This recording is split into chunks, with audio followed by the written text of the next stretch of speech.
let's get into the giant mailbag.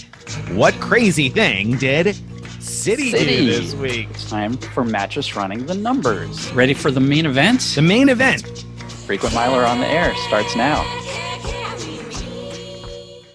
Today's main event, finding impossible awards. Wait, but it's impossible.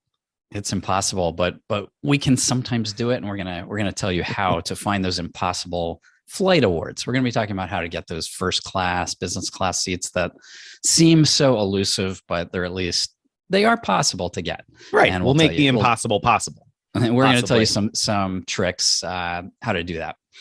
So that brings us to the giant mailbag, where we have a double feature today. Double feature. Today we have both someone named Nick, who I think you're familiar with, Nick. I do know the guy pretty well. And someone named Jeff. And so let me talk about Jeff's first, and then we'll dig into Nick's. So Jeff, let me say first that you know how call center reps are always right about whatever they assert over the phone. You know what I'm talking about. I know about their really high percentage, their high batting average on knowing what they're talking about. Right. And for those who don't know the show, we probably find at least close to 10% of things that are confidently asserted by call center reps are actually correct. Accurate. Yeah. Maybe 10. Maybe just 10. To throw out a number there. Right. No, that's a pretty poor average, but it's right about spot on. I often tell people I rarely ever ask a customer service rep a question I don't already know the answer to, because you can't rely on their answers. Right. I mean, they're frequently wrong. Okay. With that background and one little other piece of background, we mentioned a million times Chase's 524 rule, which means Chase won't approve you for a new card if you've opened 5 cards in the past 24 months with any bank. And usually business cards are exempt from that because they don't appear on your credit report. And that's where Chase looks for how many cards you've opened in the past 24 months. Okay. Jeff says, just had an interesting experience with the dreaded 524 at Chase. The rep stated that while a business card opened at another bank does not count, a business card opened with Chase does. That was news to me. I recently opened an Ink Cash and assumed it wouldn't affect my ability to get a personal card. Yeah. You're correct. You assumed correctly, Jeff. You assumed correctly. You are correct. The person who answered you otherwise is incorrect. So you'll find when you go to apply for that personal card, as long as Chase is willing to approve you for it, you'll get approved. Yeah. I mean, it's possible that this conversation was in the course of them telling him why he wasn't approved for a personal card. That's not clear from this note. But even if that's true, the reality is it's probably you were denied for some other reason. And that's the only thing the rep could find to explain it.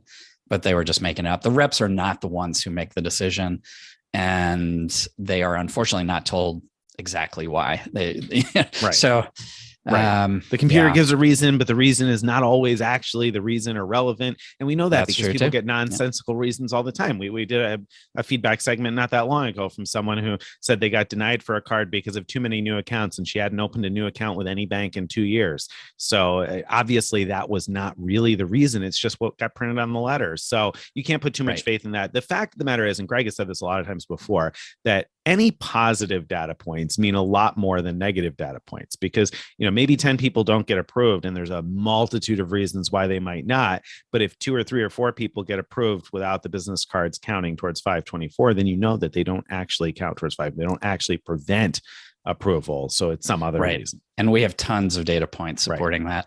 So, I mean, is it possible that Chase changed that rule recently? Yeah, it's possible, but I think that's very unlikely. I think we would have heard a lot of data points already if that was the case. So no, I think you're safe, Jeff. Okay.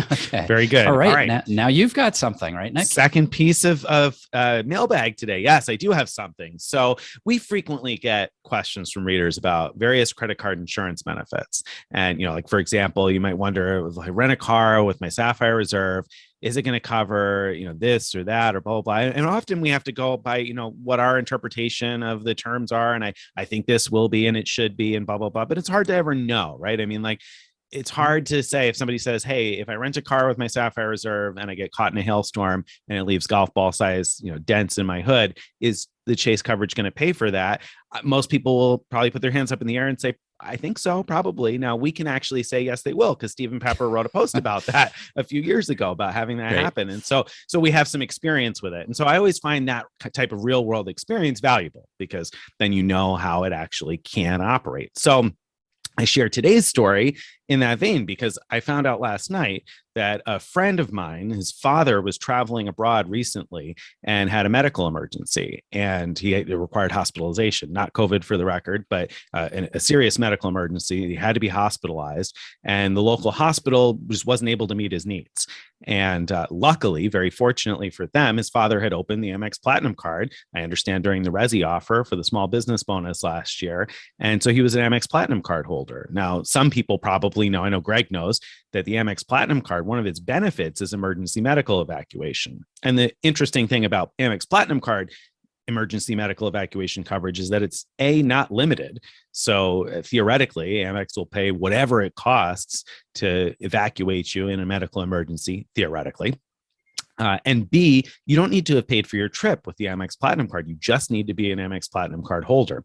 And that applied in this case. He hadn't paid for his trip with the Amex Platinum card, but he was an Amex Platinum card holder.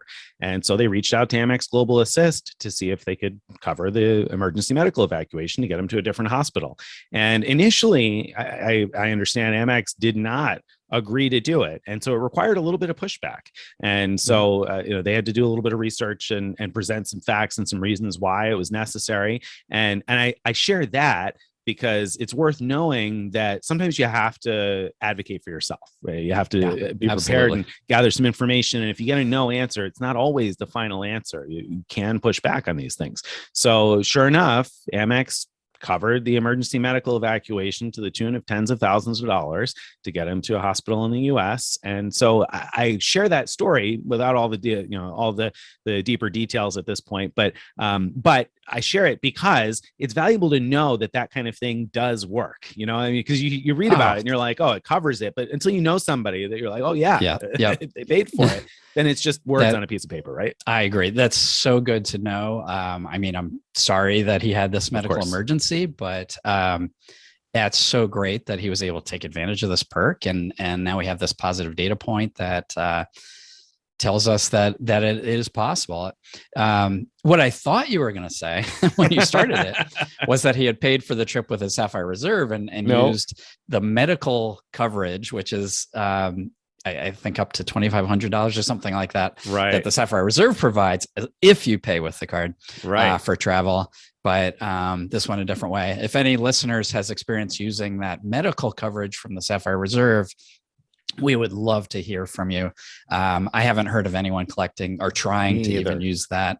So I'd be interested, because it's pretty unique. Not many cards offer medical coverage when for you're your abroad. Medical expenses. Yeah. Exactly. A hospital abroad. That is unique. And that's another one that people ask us about. We always say, well, I don't know. I haven't broken my arm abroad. I don't know like how it would work if I have to go to the hospital. I just hope that it's going to get covered. So that is a really good one. And I'd love to hear a data point on. I have once at least previously read a data point from View from the Wing and someone who similarly had an emergency medical evac with the MX Platinum card that was very expensive for, again, these are private medevac flights. So they flew them in a private medevac jet to get back home, so to speak. So that's an amazing benefit. That's at least two data points now that I know, and I'm very glad to see that it does come through. So that's going to cover the cost of the Platinum card for a long time, I guess.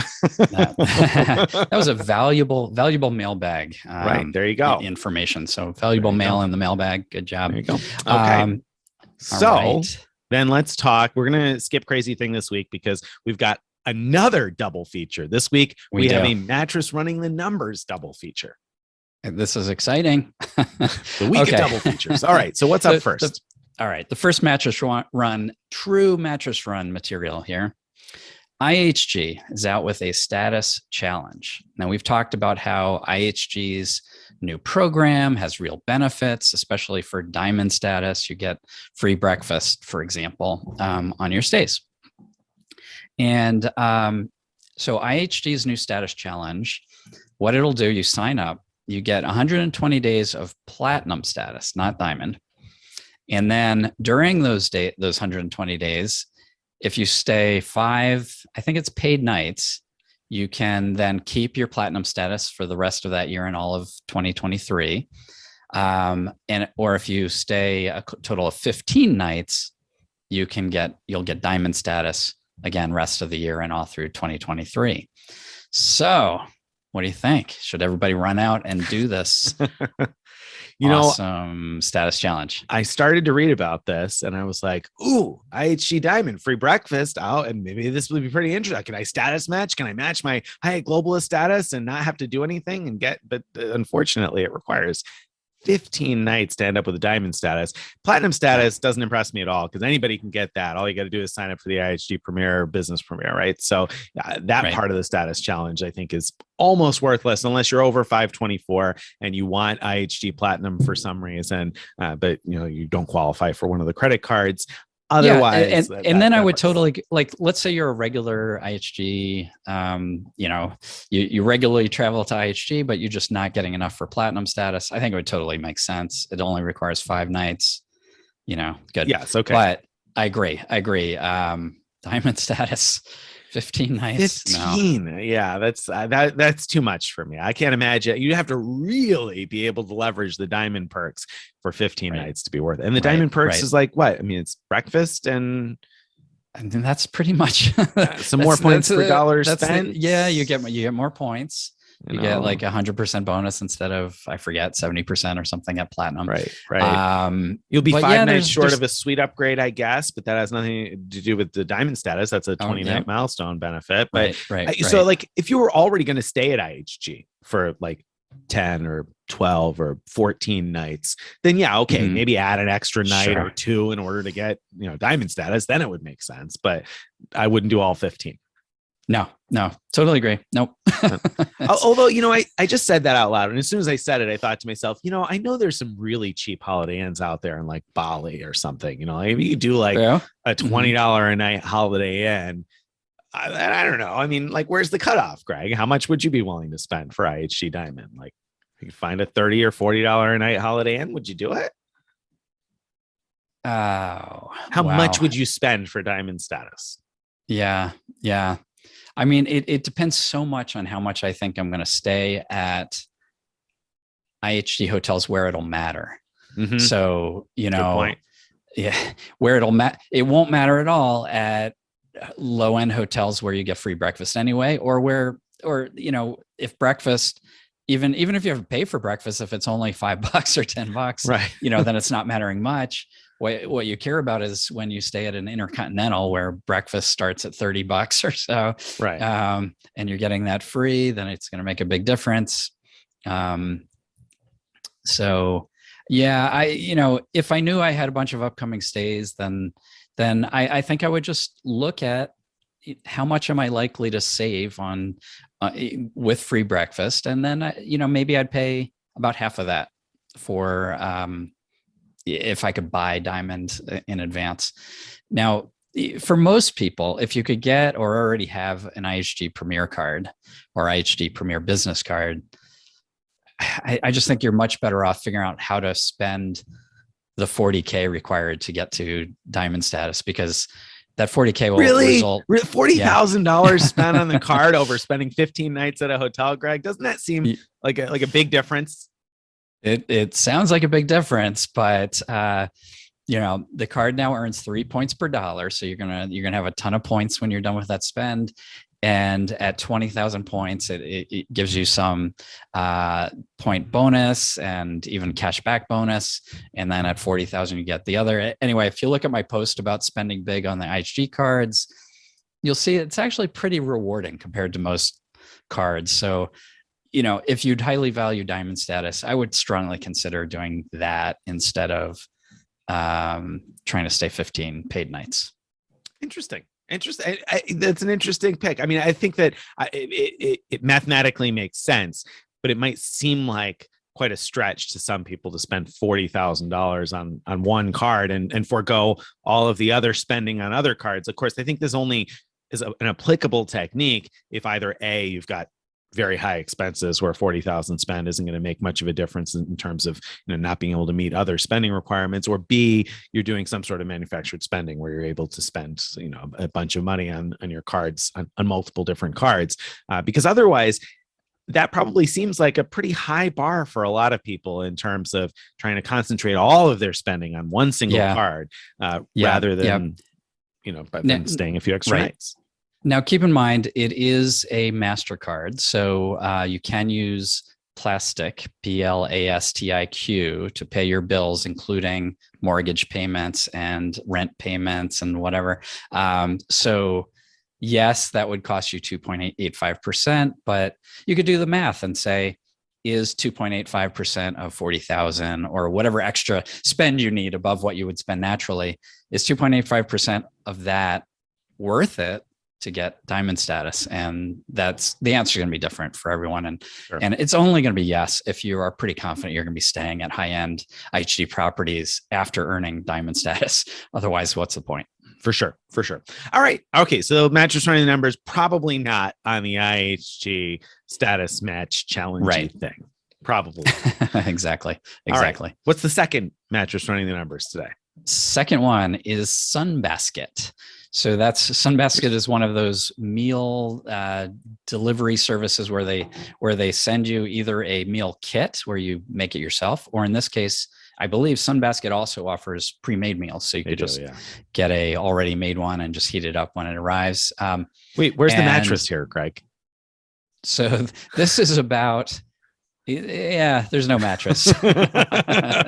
This is the question here is, should you order Sunbasket even if you don't care about the meals, if you don't value the meals at all? So it's sort of like checking into a hotel when you don't really want to stay at the hotel. So this is ordering a meal without needing it. The deal is that... Yeah, I was going to say, tell me the deal here. What's the deal?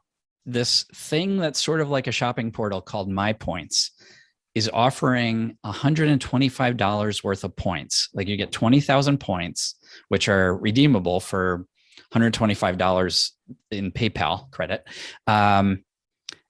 for signing up for clicking through My Points and signing up for Sunbasket. And you can stack that with a bunch of other things, but let's just for a second, just talk about that alone. So you can, let's say you sign up for $65 worth or $70 worth of food, then and you cancel after your first delivery. So you get the $125, you're out $70. So you've got what, $55 profit plus a bunch of meals. Sounds delicious. I can take a bite out of that. If it's the first time doing Sunbasket, or you could convince My Points that it's the first time doing Sunbasket. That seems to me like a viable no-brainer. Right. Just on its own. Right. You can add in Simply Miles. If you're paying with a MasterCard, you can sign in a Simply Miles and register for a offer to get American Airlines miles. It was 1,000 miles. This morning I saw it was down to 750 AA miles for signing up for Sunbasket. And City Merchant offers will give you $20 back on $65 or more. There's also and all three of those would stack together. You could get the My Points and the Simply Miles and the cash back from Citi.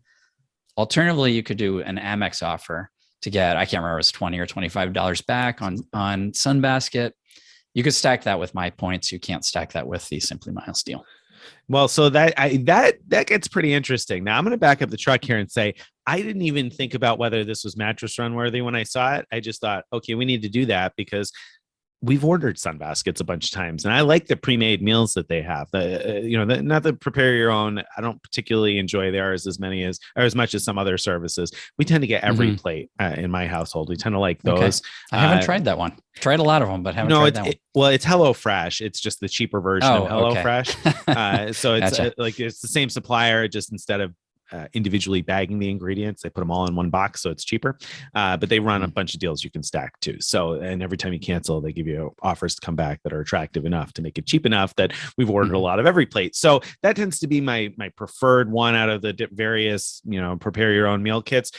But the pre-packaged, pre-prepared ones from Sunbasket, I actually like. I like their Thai and Indian dishes, particularly so far out of the ones we've gotten. So I saw this and I was like, okay, well, I like the food and it's profitable and I'll earn some miles. Absolutely. We got to do it. And I haven't done it yet as we record this. So I'm a little disappointed to hear if the Simply Miles offer actually dropped. Now, my question there is, did you see it at 1,000 previously in your account? Because I can't remember. Sometimes these Simply Miles deals are targeted and different people get different offers. So it's definitely possible that it didn't drop, but rather I just got a lesser offer. Crossing my fingers for that, because I'd take 1,000 miles. So 1,000 loyalty points, more importantly, with American Airlines. So yeah, like I looked at this and I said, okay, great. This sounds good. Profitable food that I like. And I'm going to earn some easy American Airlines loyalty points. Yes. Mattress running this one, Greg. Definitely going to do it. Totally agree. I'm about to be traveling, and so I didn't want to order right before I left. So I'm hoping it'll still be around when I get back. Now, yes, you might be able to order. I don't know how and schedule for delivery when I get back later. Yeah, because you can skip deliveries and stuff. But I don't know how the cash back will all work if you do that. So. I might give that a try. We'll see. Yeah. All right. Okay. So there we go. Mattress running the numbers. We done ran it through. So Sunbaskets, yes. IHG, no. I think that means it's time for the main event. Main event time. Finding impossible awards. We've got sort of a grab bag of techniques that we're going to go through. How do you find, we write about these like fantastic awards, ANA first class, Delta 1 to Europe for only 50,000 points, all kinds of great things, but they're so hard to find. There are tricks though. So let's get into them. Maybe we'll take turns. Okay. Why don't you start with one, Nick? Too. But yeah, throw a curveball at me. I am, but I'll wait and I'll throw it later on. So okay, you want me to start? Well, so let's start with talking about availability calendars, because I feel like the first step is knowing when our seat's going to even become available. Because if you're looking and it's not available yet, or after it's already been available for weeks, you may not find anything. So knowing when airlines release space is important, and different airlines release them at different points. Like I'm pretty sure American and Delta both do 331 days in advance. They release award space on their flights, whereas United is 337 days in advance.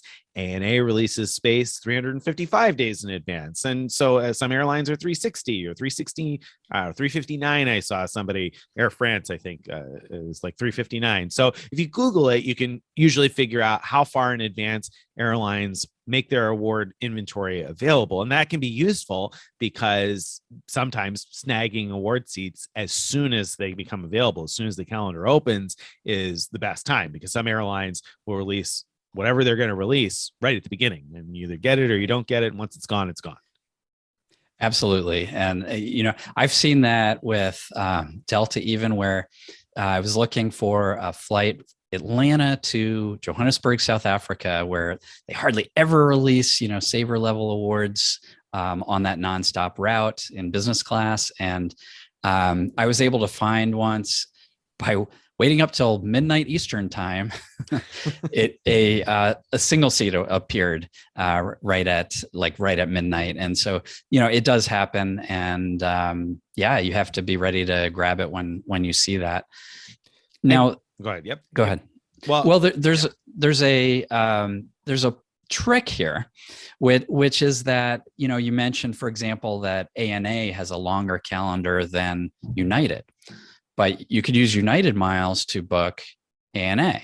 So can you book ANA with United miles as far out as ANA's end of schedule? I don't know off the top of my head the answer to that, but I do know, like with American and things like Qantas, let's say, they're partners.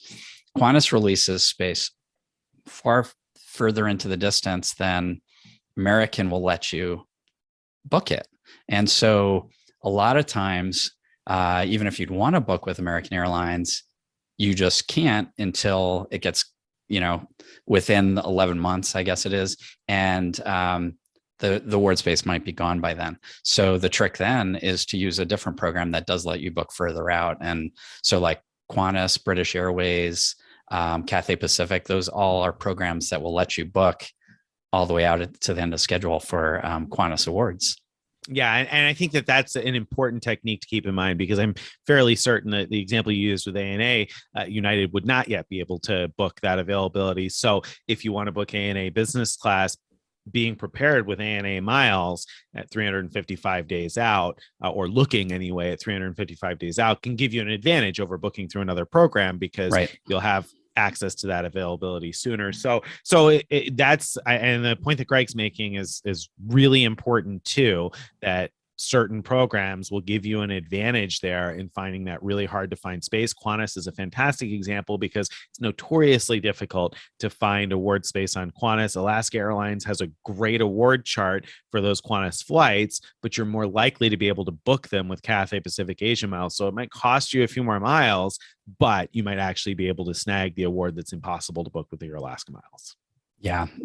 No, I did that once with Japan Airlines. They had first class award availability wide open way out when I wanted to book. And American Airlines would have probably been the cheapest option for booking the flights, but I couldn't book as far out as I wanted to. So I used Cathay miles, and it wasn't that much more. And so that was a great way of doing that. Yeah, and you can think of it as paying a small surcharge to be able to access that inventory sooner than other programs, and it's worthwhile in that case. Yeah, I've done that with other awards before too, where I've booked it through the program that has access first, because even though it's a few more miles, at least I know I've locked it up before somebody else jumped in and did it. So all right, so that's one technique, is know your award availability calendars and be ready to book that far in advance, especially if you want to travel during peak times. Often you'll find with many programs, booking right at the beginning when the schedule opens is going to be almost essential if you want to fly in the summer to Europe or that sort of thing, right? Right. The extreme opposite side of this is that a lot of programs open up award availability last minute, like within a week, within days, same day. I've often been watching for award space, for lie flat award space on United to Hawaii. And the pattern I find repeatedly is that award space opens up day of. So, if my bags are packed, I was ready to go, I could get up in the morning, book that nonstop lie flats seat to Hawaii and fly there. And then at the end of the trip, wake up in the morning and book my return flight. That's the direction it's a lot harder in, right? Because you only have a hotel for so many nights, and then what do you got to just keep hoping the hotel is available and you have enough points to cover it, or you want to keep paying for it? It's hard on the way home to count on that technique, I feel like. But the thing is here, now you joked about having to have your bags packed and ready to go to the airport, but that's not necessarily the case. The technique here, I think, especially these days, is since most of the major US airline programs allow free cancellation, then you would look to probably have a backup of some sort that's freely cancelable, have a flight booked, but then keep your eye out. And even on the day of departure, as long as your original flight is still cancelable. Now I say that because some programs have rules about how far in advance you have to cancel. But as long as your original flight is still cancelable, keep your eye out, because you may find that more desirable flight day of departure. Absolutely. I see people do that all the time. I read stories, people, miles and points people who are really deep in the game, who are like, oh yeah, just booked it 3 hours ago, and here I am at the airport. I know they had something else booked. They just canceled whatever they originally had booked and booked the thing that became available. So that's a very good example. The United to Hawaii is a good one. Lufthansa is another one worth mentioning here, and I mentioned them with a little bit of trepidation this week, because my goodness, Lufthansa has been in the news lately for a horror story that they just, I don't know. Been a horrible couple of weeks for Lufthansa. They did a terrible job with how they've handled the entire situation there in Europe with the denied boarding. But anyway, if you're looking to fly Lufthansa and you want to fly in first class, they typically only release those seats to partners 14 days in advance. So you've got to be ready to book them within 14 days of departure. And oftentimes, maybe even less than that. You may only see seats 2 or 3 days in advance. And so again, this is the kind of situation where you either have to be super flexible, where you're like, I don't know, I'm going to go on vacation sometime in the next couple of weeks. I'll figure it out the day that I see availability. Or you need to have something booked and then just keep hawking it and looking, or set a seat alert somewhere where you're able to get alerted when there's availability. Yeah. That's a great way to do it. And it's something that I have to be honest, I often forget to check that, like I'll have things booked, like a good enough itinerary, and I'll forget to, as it gets closer, I need to start checking for an even better option. So that's a great reminder. Mm-hmm. Yeah. All right. So you jump in with another one. Yeah, I'm just looking at the list. So I'm going to talk about a really specific one now. We've talked a lot about Delta One to Europe. It costs only 50,000 Virgin Atlantic miles. So one way is 50,000 Virgin Atlantic miles. And it's really hard to find. Delta so rarely releases Delta One award space to their partners. And so, a lot of people, when we've talked about this, written about it, a lot of people complain, I never see anything. How can we find it? So I'm going to just briefly run through how to do that. So Virgin Atlantic lets you search for awards on Delta or Air France or KLM or Virgin Atlantic itself on their Virgin Atlantic website. You just say you want to book with points, and if you want business class, you want Delta One business class, you select upper class. That's their term for it. So you need to know those things: points, upper class. And when you pick a date to search, so just do a one-way search at a time. When you pick that date to search, know that it's searching that date plus 3 days before it and 3 days after it. And if it finds anything at all in that 7-day window, it'll show you a little 7-day calendar, and you'll have the option to switch to a month-long calendar. And then you can start looking a month at a time for award availability. So just for example, like maybe you're looking for a Delta flight and it pops up a Virgin Atlantic flight or a Air France flight. Maybe you don't want those for whatever reason, but at least that's enough to get you to be able to move into monthly mode to find awards quicker. I think the link says price calendar above that 7-day window. There's a little link above that sounds right. That says price calendar, and you click that, and then you can see a month at a time. Right. So, but even if you don't get to that, what you can do is just search 1 week at a time. So you do, like Sunday, beginning of the month, Sunday, the next week, Sunday, the next week, and so on. So and it sounds awful to do it a week at a time, but I find it's actually very quick. Like I can get through a whole calendar in about 10 minutes for one route. Mm-hmm. So, all right. So obviously to do this, based on what I'm just saying, you have to be very, very flexible with when you're willing to travel. So I went through a bunch of different routes.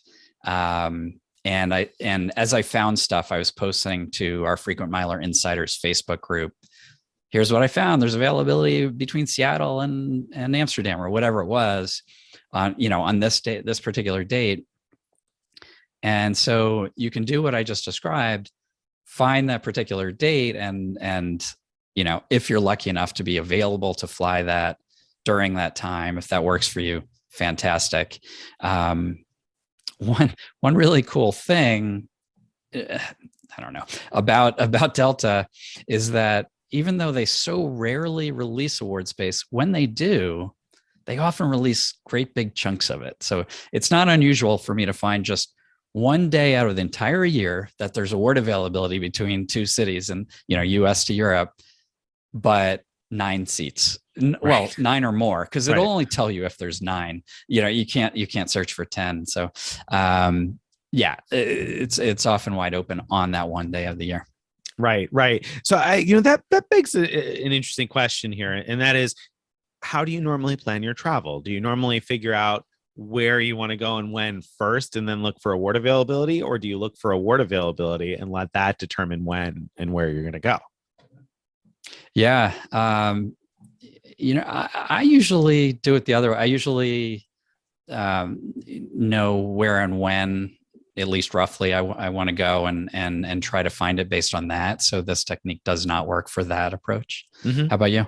I tend to more often do it the other way around. And the question came to mind because I was reading a Milenomics post, reviewing one earlier this morning, and he made the point in it that they have a mantra of essentially figuring out what you want and then figuring out the best way to pay for what it is that you want, rather than you seem to suggest that the way that a lot of award enthusiasts do it is sort of the tail wagging the dog, in the sense that we look for the awards first and then decide what we're going to do. And I do tend to do that quite a bit because I have the flexibility. So it doesn't so much matter to me whether I go in June or July or August or September. I would look for the availability first, but that's going to really vary based on your situation and when you're available to travel, or how easy it is for you to pick travel dates as you like. So I do tend to more so look for availability first and see what's available. One of the reasons for that is because I'm frequently looking now for so many seats, because now I have a family of 4 where I'm going to need 4 seats. And so that becomes a much bigger challenge. And so I'm going to toss a curveball in here for the next one. This is the one that I didn't tell Greg about in advance. And that is, how the heck do you find 4 seats in business class? So really, there's not a secret technique here, except knowing which programs tend to have multiple seats, because that's going to probably dictate what awards you want. If you want to fly Cathay Pacific first class, you're not going to do it with 4 people. So you got to figure out which situations do have it. So I got a couple off the top of my head. Do you know so Delta is a great example of that. You mentioned that if there is availability, booking via Virgin Atlantic, you will probably be able to fly the entire family. Right. There's a really good chance of that. Yep. Yeah. So that's one that comes to mind. Another one that comes to mind is Star Alliance carriers to Europe. Swiss frequently has 4 seats available when they have business class available. Lufthansa also very often has multiple seats, but Swiss I find to be particularly reliable at having at least 4 seats. So that's a good option for crossing the Atlantic. I don't know the current status of Asiana, but historically they were very reliable for having 4 to 6 seats on their flights. Like I said, haven't looked at that in a long time here since the pandemic, so I don't know that that's still the case, but historically it was. I've recently found that Air Europa frequently has 4 seats available, and that's bookable via Flying Blue. And I wrote about that just recently because the taxes and fees are significantly lower than booking Air France and KLM flights through Flying Blue. So that was desirable, both A, because it was $200 less per passenger. So that's $800 one way in savings for my family of 4. Plus, it was much easier to find 4 available seats at the lowest saver levels on those Air Europa flights. So those are a couple that come to mind. What do you have, Greg? Do you know others that frequently have lots of seats? I really don't have anything off the top of my head, because it's so rare for me to be looking for that many seats these days. I'm usually looking for just my wife and I now.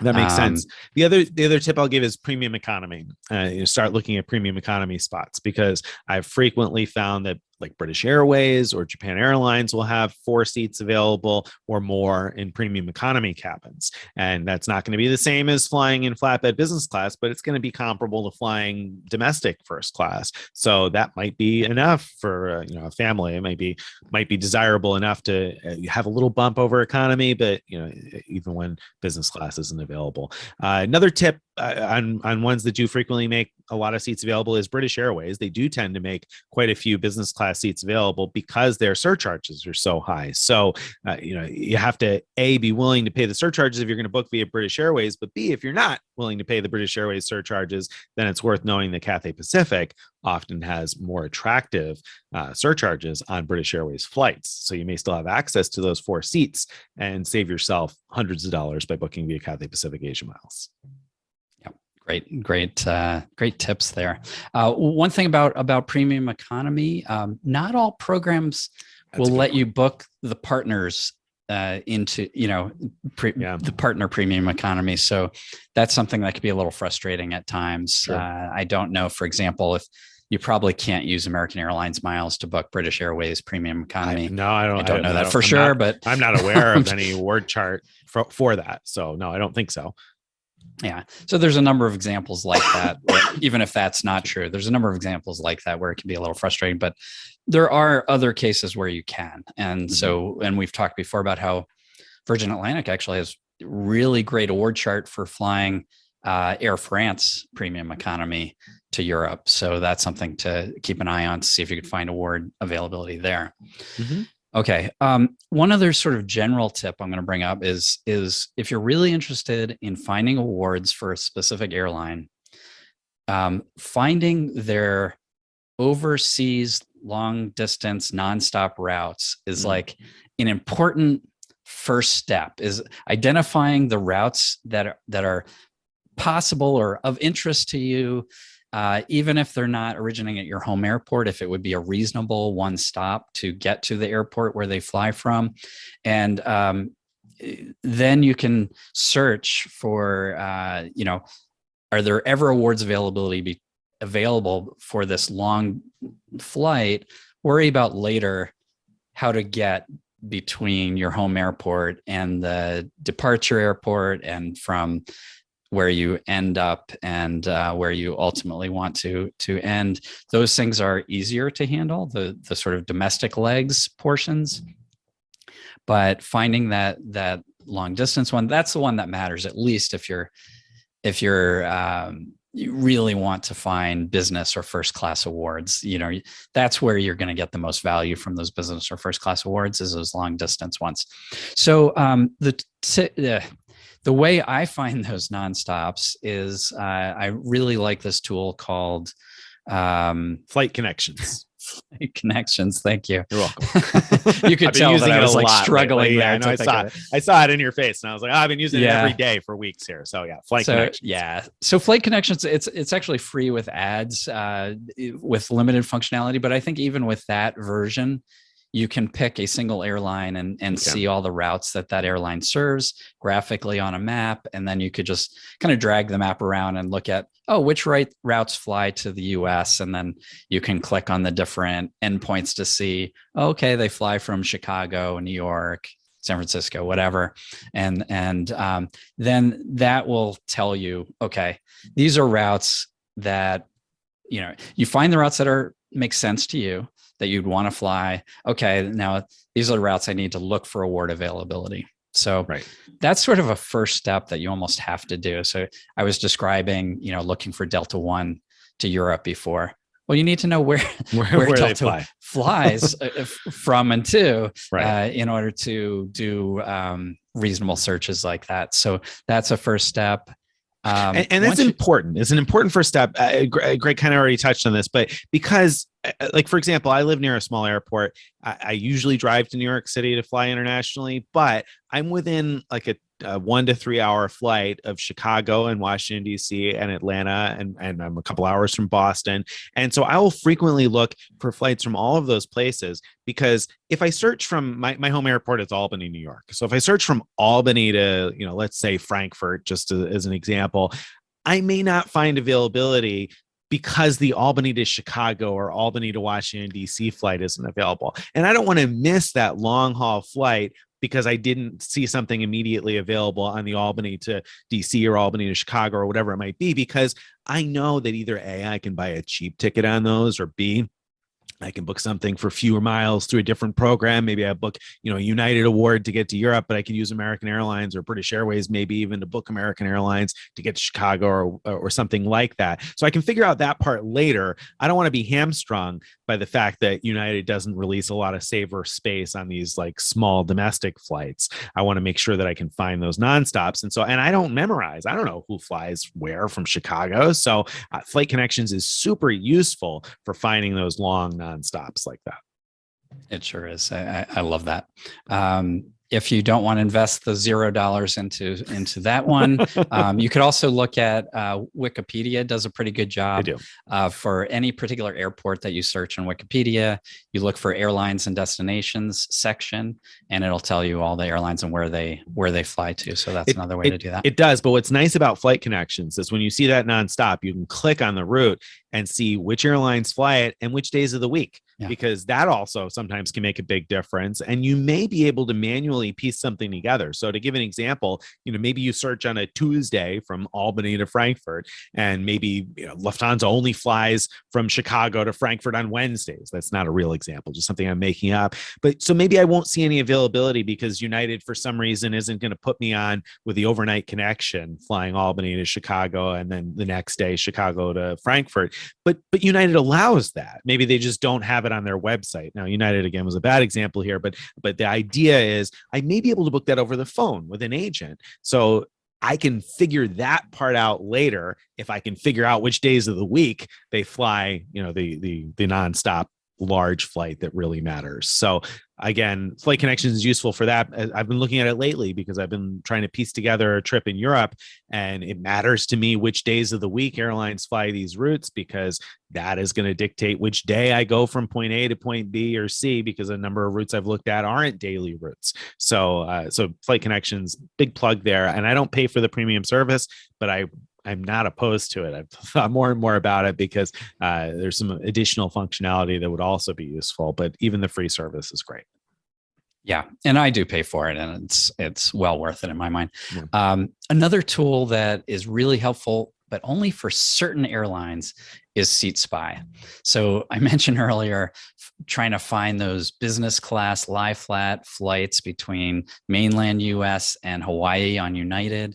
And I wouldn't even consider like trying to use United's website to try to find that, but SeatSpy makes it really easy. You could see at a glance that there's nothing available for the whole year for any given route, or you might see, or you might see one day, and then you can set up an alert, and it'll email you when it becomes available. So, I just can't think of any other tool that makes it that easy to find United awards.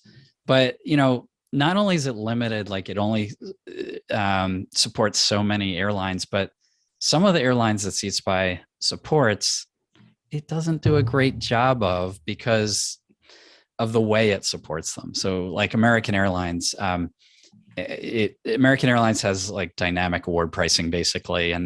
And if what you're trying to find is just Saver awards that are available to book with partner miles, they try to put in stuff to help you do that, but I just find it like almost unusable to try to do that.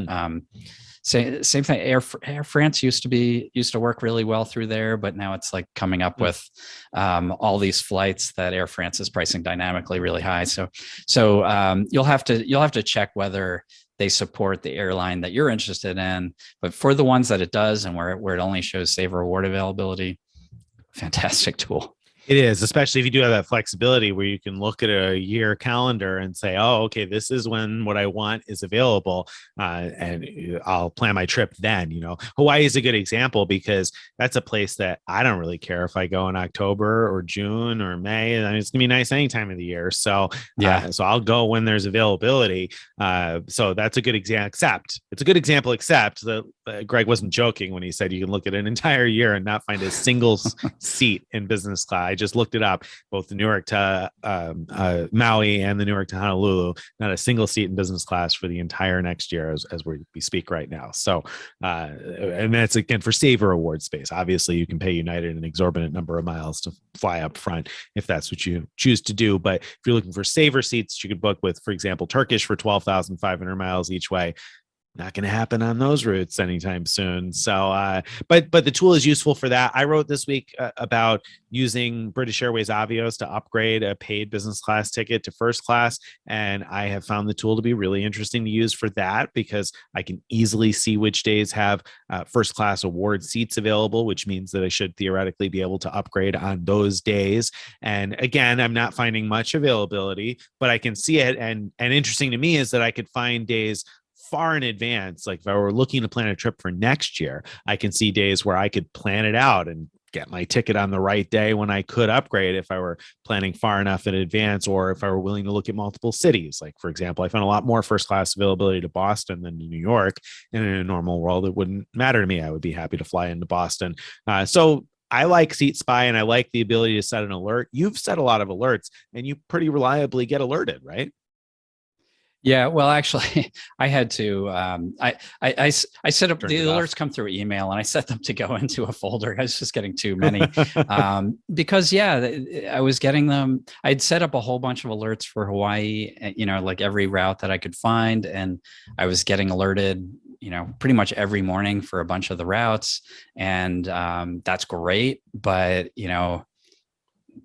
what I really want to know is, when does one come up further in advance so I can plan. Yeah. Well, you can set the date range that you want to search for. So I should probably change that. Yeah, you can just search that and say future days, because that's what I did. So I'm imminently going to buy a business class ticket on British Airways using Amex membership rewards points. There's more story to that, but for me anyway, I set an alert for any time within like weeks of when I'm planning to go, so that I'll just see that window, because I don't want to see stuff that's available next March and April, because that's not going to do me any good. So I set the dates that I wanted anyway for the availability alert. So that could be actually a great tip and make it much more useful. Yeah.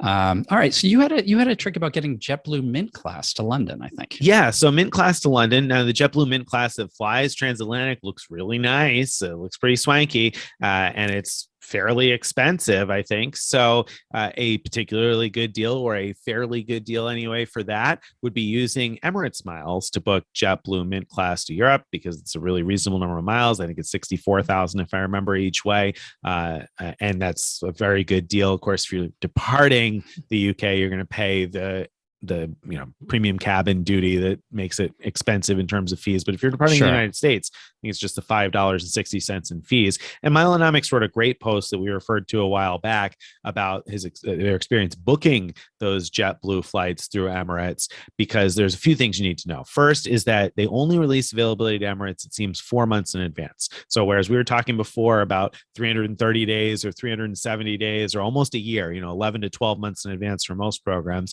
this is a really unique situation in that they only seem to release space 4 months in advance, like to the day. So if you're looking for a trip, it's good to know that, because you might look and be like, oh, well, they have this last minute space available. Maybe it's only available for 2 weeks in advance, but no, it's available for months in advance. You just need to start about 4 months in advance. So that's tip number one. Tip number two is that there's a specific fare class that you need to look for. I believe it's I fare class, and there's a way to do that through ITA Matrix to look for the specific fare class.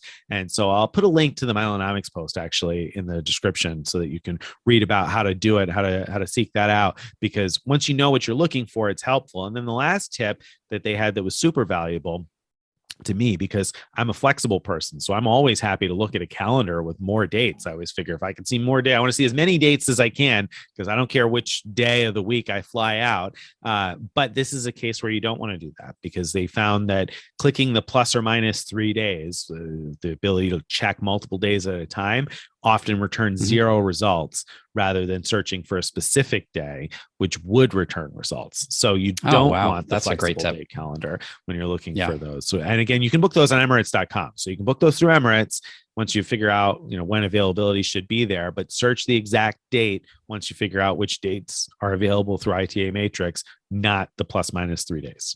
Right. And so they fly from New York to London? Is that the only route open right now? I don't know that for sure. I'm not sure if they fly from Boston or not. I'd use Flight Connections to figure that out.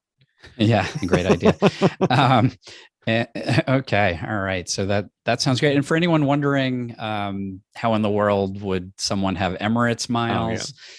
You can any transferable currency transfers 1-to-1, except for Marriott, which is 3-to-1 to Emirates. And, so it's actually very easy, whether you have Capital One points, Chase points, Citi points, Amex points, Bilt points, you're good to go. And the same is true for the domestic Mint class flights also. It's just that Emirates distance-based chart is less attractive, because the domestic ones are 52,000 for those transcons, and 52,000 miles for a transcon business class seems pretty steep, unless you're booking in the last minute and fares are very expensive and you really need to get there, in which case maybe it'll be useful for that.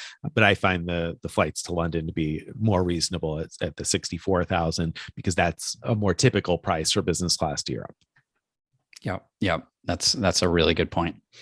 All right. So let's talk about ANA first class. So this is one of the best sweet spots, right? One of the best sweet spots with Virgin Atlantic miles, which again are sort of almost like Emirates in that almost everyone lets you transfer to Virgin Atlantic 1-to-1. And so everyone has Virgin Atlantic miles, and you can at least theoretically book ANA first class, international first class, which is so much better than business class, for either 55,000 miles from the US West Coast or 60,000 miles from Central to East Coast to Japan, or vice versa from Japan.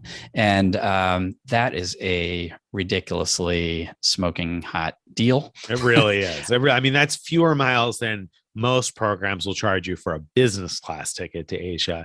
And of course, these first class international true first class, if you're not familiar with this, like if your image of first class is domestic US first class, and it's just like a recliner seat and a meal of some sort rather than a meal then there's a totally different experience. So first class for 55 or 60,000 miles is amazing.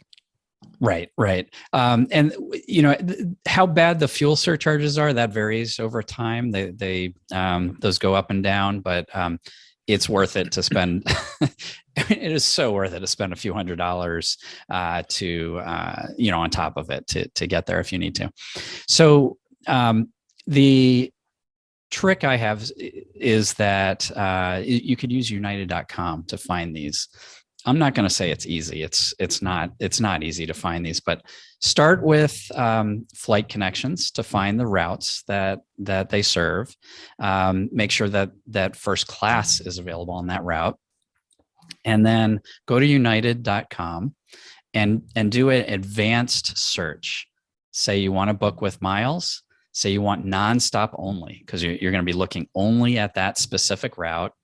And click the button that says you have flexible dates. And that way, when you have flexible dates, and one more thing, say you want first class, that combination will bring up a award calendar. And unfortunately, the award calendar will show you prices, not just for first, but for business class as well. So it's not 100%. So what you have to do is look for whenever there's a lower priced award on the calendar, click on it, and then down below the calendar, you'll see the specific flights. Sometimes those flights, maybe even often those flights will not actually be ANA because sometimes United serves the same route, or some other airline might serve the same route that is partners with United. But in my experience, it's always been United that is the other one. But sometimes you'll be lucky and you'll actually find ANA first class. I just did this before the show, just looking LA to Japan, to Tokyo. And I found a couple dates like this month and next month that were available. So it's possible. There you go. Well, that's good to know. The other thing that I was checking as you were talking about this, so if you're watching on YouTube, you saw me kind of looking away for a second because I was thinking to myself, there's actually a step I do before Greg's first step there. And that's, I first Google ANA list of destinations. And the reason for that is it'll come up with a Wikipedia page, and it'll show you all of the various cities that they serve. And what can be useful there is knowing, for instance, that they fly from both Haneda and Narita in Tokyo. So if you're only looking up one of those, now United does a pretty good job, I think, of showing both, but it's worth knowing because they also serve some routes, I think, out of Osaka. And so you want to know which routes they serve, because then you know which airports to search from. Because if you use flight connections, you can't just search Tokyo. You have to search Narita and you have to search Haneda separately to see where their nonstops are. And they do serve the United States from both of those airports. So that's, I think, a good first step is figuring out which airports, which cities in general they serve. And then you can find the nonstops on those particular routes. So, but otherwise good.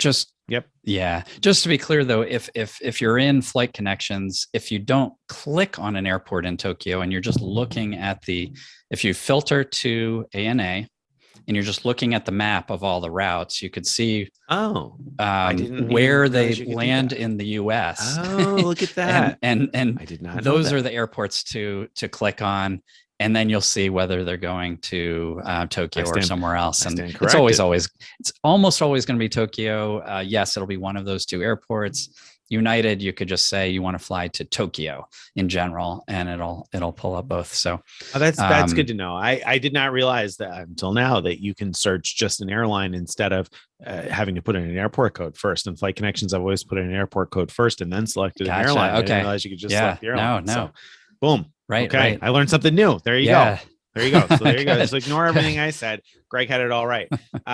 So there you go. So I think that's a good one. That's a particularly difficult one to find, but and this is another good example of, you got to be willing to fly from different gateways. You know, if you want to enjoy that first class experience, if it's not just transportation to you, and I think that's the case. If you're booking first class, it's not just because you want to get from A to B, it's because you want the first class experience, that you need to be willing to position to Houston or to Los Angeles or to Washington, D.C., wherever they have those available seats.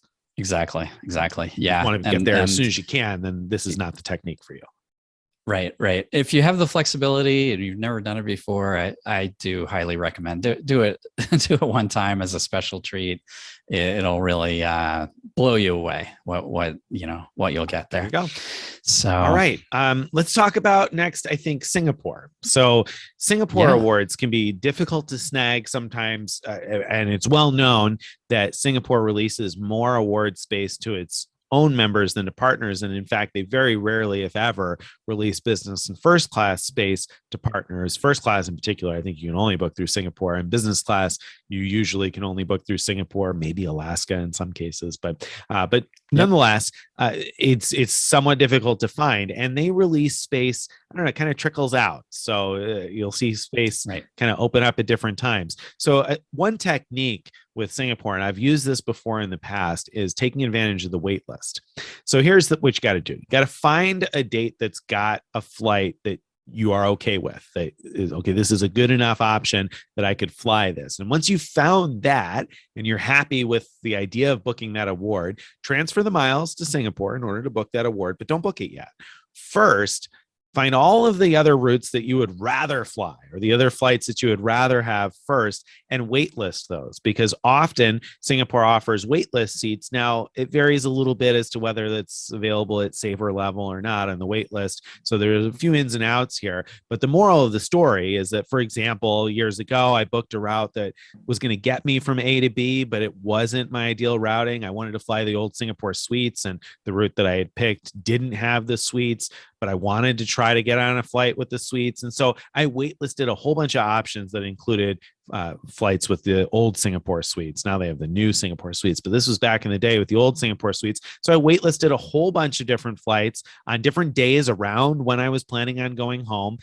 And then I booked the flight I wanted. And the reason for that is you can only waitlist if you have enough miles in your account to pay for the flight. You can only get on the waitlist when you already have enough miles. So what you have to do is transfer those miles first, waitlist the stuff you want, then you can use the miles. Once you've waitlisted the stuff you wanted, go ahead and book the flight that you found that's like the good enough option, because you don't need to keep those miles in your account. You just need to have them initially to join the wait list. Then you can go ahead and use them to book what you want, and later on call to change when you get a notification in your email saying, hey, those seats you waitlisted are now available. Then you can call, and the agent will be able to cancel your old flight and book your new flight with the miles, no problem. Okay. And so just to be clear, so then you have to pay, I think, the $50 per person the or change so fee, to make that change. Yes, you do. So you have to be prepared to pay the Singapore change. Totally fee, worth it though, to get, if you could get an outstanding flight, which is exactly what you want it to be. Exactly. That'd be fantastic.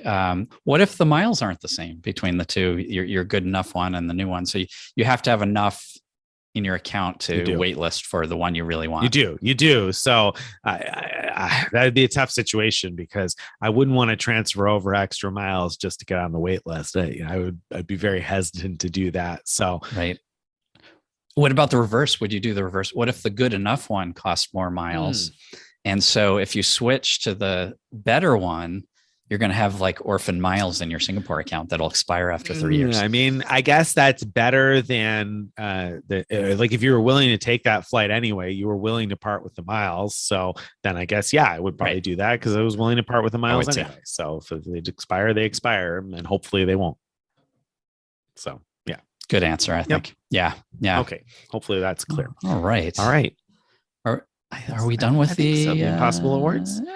Good enough. I think so. I mean, that's quite a few. It'd be impossible to cover all Impossible Awards, so I think we should call it a night. Okay, we're gonna call it a day, depending on when you're listening. Right, to this. It does depend. Okay, so then I think that's gonna bring us into post roast. Do you have a post roast, Craig?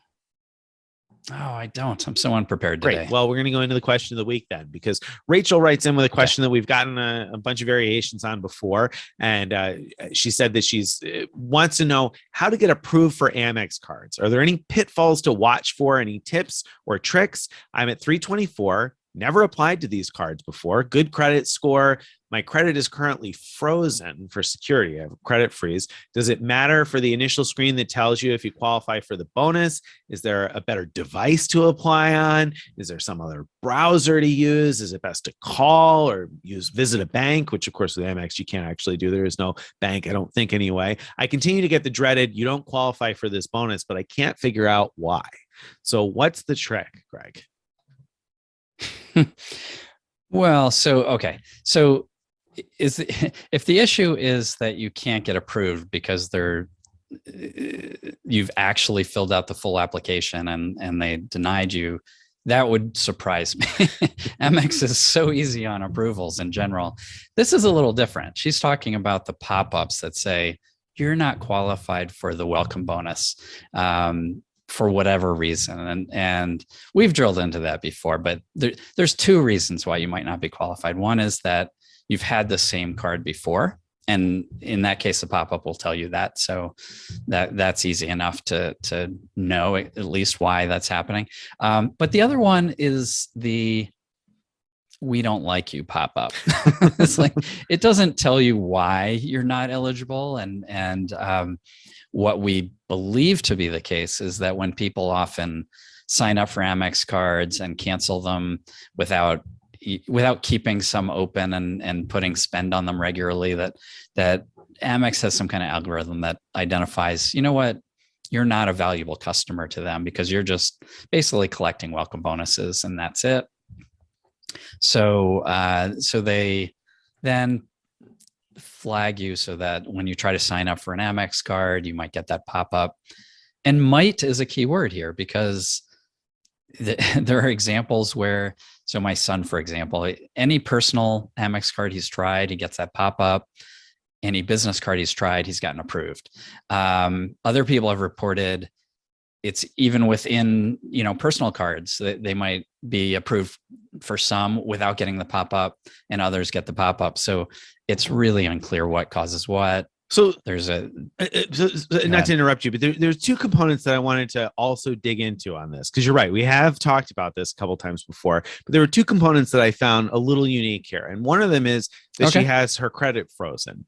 Does that make a difference? If you have your credit frozen, will Amex not be able to do the soft pull that I assume they do before they decide that you're not eligible for the bonus? Does that matter? Do you need to thaw your credit before you apply for an Amex card?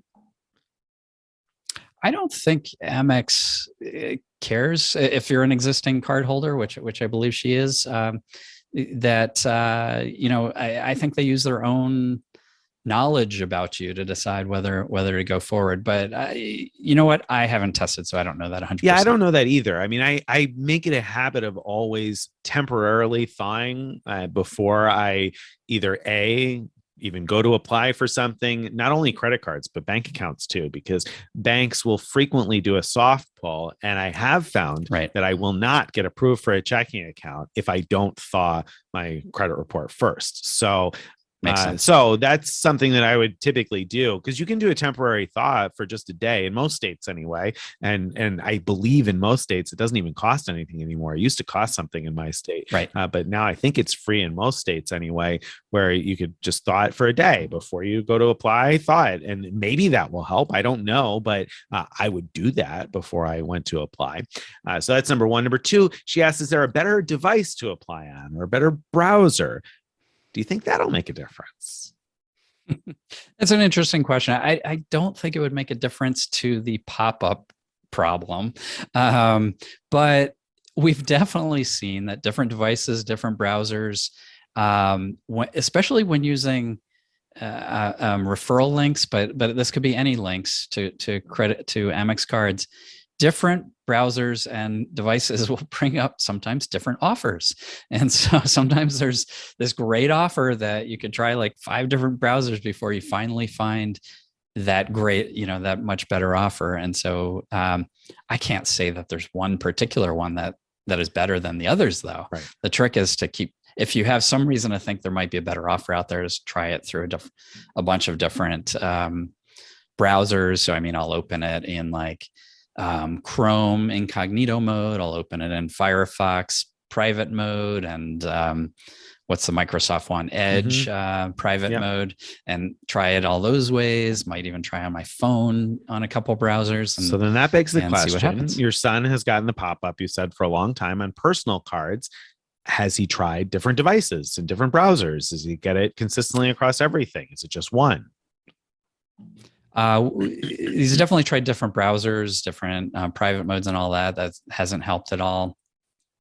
Have not tried on a cell phone or anything like that. So I doubt that worth it. I doubt it works, but at the same time, I don't know. I haven't. My guess is that that's all server side. Once they know who you are, they make the decision of pop up or not, and boom. That said, there's some anecdotal evidence that sometimes referral links result in a different outcome regarding pop-ups than other links. And either for the better or worse, I can't remember, to be honest. But so for example, maybe you get a pop-up when using a friend referral link, but then you go to the link that's directly on the Amex website and don't get the pop-up. That's possible. So that's worth trying. Yeah, there you go. All right. So we got a few different answers for you there. Generally speaking, we don't know, because nobody really seems to know how to avoid the pop-up. The best piece of anecdotal evidence that seems to be the case is putting spend on your existing Amex cards is your best shot at getting out of pop-up prison, but not a guarantee. So if you do have other Amex cards, it's worth putting some spend on them, but it's not necessarily going to make a difference. So don't put all of your spend forever on them and assume that it's definitely going to get rid of the pop-up, because it doesn't always, but sometimes it does. So that's worth trying. And then, I would probably, if you're getting the pop, because you get the pop-up before you get to the point where you submit the application anyway, right? So why wouldn't you try multiple devices? I would try a different device. I would try a network somewhere else. I'd go to somebody else's house and try their Wi-Fi and just see what happens. Right? It does seem worth it. But keep in mind, there are cases too where it might make sense to apply despite the pop-up. The pop-up saying you're not going to get the welcome bonus. One example I have is so my son has been interested in getting the Hilton Aspire card, and but he gets the pop-up. Well, he gets a pop-up if he tries to get the Hilton no fee card as well. But what he could do is go ahead and get that Hilton no fee card and then wait and hope for a upgrade bonus. Good point. To the Surpass or to the Aspire and get points that way. So you're not necessarily shut out of bonuses altogether if you get these pop-ups. Good point. All right. Well, my friends, that brings us to the end of this week's episode. If you've enjoyed what we've been talking about, you'd like to get posts in your email inbox each day or each week about this kind of stuff, you want to go to frequentmiler.com/subscribe. Again, that's frequentmiler.com/subscribe. You can follow us on all the various social social media and join our Frequent Miler Insiders Facebook group. Wherever you're watching or listening to this show, please give us a like, leave us some feedback, subscribe, enable notifications. All that stuff helps the channel out because it helps other people find the podcast here and the show. So thank you guys very much, and we will see you again soon. Bye, everybody.